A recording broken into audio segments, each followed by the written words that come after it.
Sin est l'ancien dieu lune de la Mésopotamie. Son nom a évolué sous différentes formes durant les millénaires. Le symbole qui le représentait était le croissant de lune et le taureau.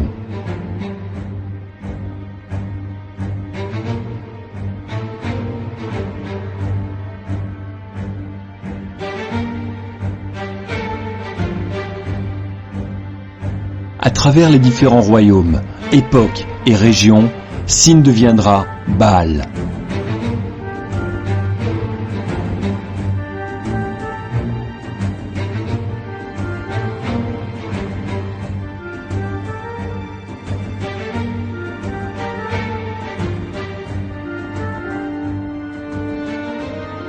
Baal sera représenté sous différents aspects, dépendant de la région, époque où il était vénéré. Très souvent, les symboles du croissant de lune, le taureau ou un astre brillant le représentent.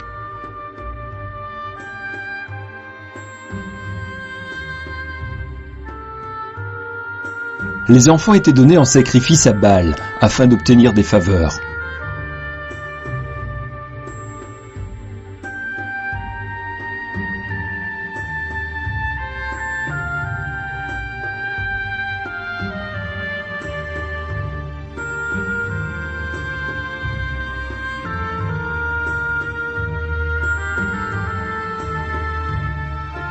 Baal est l'ennemi de Yahweh, Dieu Tout-Puissant, mais il perdit en popularité lorsqu'Élie, le prophète de Yahweh, gagna lors de sa confrontation contre les prophètes de Baal. Dans le monde arabe pré-islamique, Baal, que l'on nomme aussi Baal-Hou,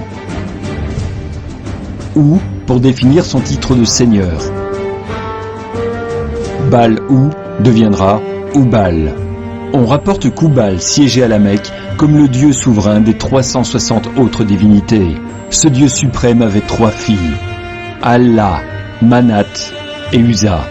Cette divinité suprême était aussi connue sous le nom générique Ilah, qui signifie Dieu. Ce dieu lune, Oubal, était représenté par un croissant de lune. La Mecque était donc le lieu culte d'Oubal, la Kaaba, son sanctuaire où ses fidèles faisaient le pèlerinage du Hajj, selon le calendrier lunaire, toujours en vigueur aujourd'hui pour les musulmans. Dès 610 après Jésus-Christ, Mahomet, après avoir plagié la Bible et autres textes religieux, ce seigneur de guerre érigea les fondements du Coran et de sa nouvelle religion, qu'il voulait monothéiste. Il remplaça le nom d'Ilah par celui d'Allah. Il détruisit aussi toute référence concernant les idoles, les déesses, les statues, même celles du dieu Oubal, afin d'effacer l'origine païenne de la Mecque polythéiste. Suite à ce changement brusque et critiqué par certains, Mahomet ne conservera que la pierre noire, la Kaaba et le symbole du croissant de lune, afin d'établir une paix durable avec les différents membres de la tribu des Kouraïch et ceux des clans mécois qui s'y opposaient. Ensuite, il déclara qu'il n'y avait pas d'autre dieu qu'Allah et que Mahomet est son messager. Tous ceux opposés à réciter ce message, la Shahada, étaient exécutés ou persécutés. Voilà la véritable origine de l'islam. Cette religion n'a pas commencé avec Abraham, comme c'est encore prétendu de nos jours. Ce Mahomet a simplement banni les autres divinités arabes et désignant Allah comme étant le seul vrai Dieu. De plus, Mahomet usurpa la position du Christ en se faisant le seul médiateur entre Dieu et l'humanité. C'est Allah, alias Oubal, n'est pas, n'a jamais été et ne sera jamais le Dieu de notre patriarche Abraham. Si Abraham avait construit la Kaaba, alors pourquoi les archéologues ou historiens ne rapportent-ils pas de preuves historiques du lien entre la Mecque et Abraham? La Bible nous dit qu'Abraham, avec sa famille, quitta la région d'Our, là où le faux dieu de la lune était vénéré. Et Yahweh dit à Abraham d'aller plutôt vers Canaan. Il est flagrant, selon les sources historiques, que les musulmans vénèrent des objets de culte païens, tels que la pierre noire, et que les Arabes pré-islamiques vénéraient des divinités païennes. Il est donc clair que l'islam n'est pas la religion d'Abraham et des prophètes de la Torah. C'est pourtant ce que les musulmans affirment. Allah n'est qu'une divinité lunaire associée au croissant de lune qui chevauche les mosquées et leurs minarets. La signification de Oubal Sin, Allah, est contrôleur de la nuit et maître des ténèbres. Son emblème, c'est le croissant de lune si célèbre dans le monde islamique, encore aujourd'hui.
Quiconque donc me confessera devant les hommes, moi aussi je le confesserai devant mon Père qui est dans les cieux.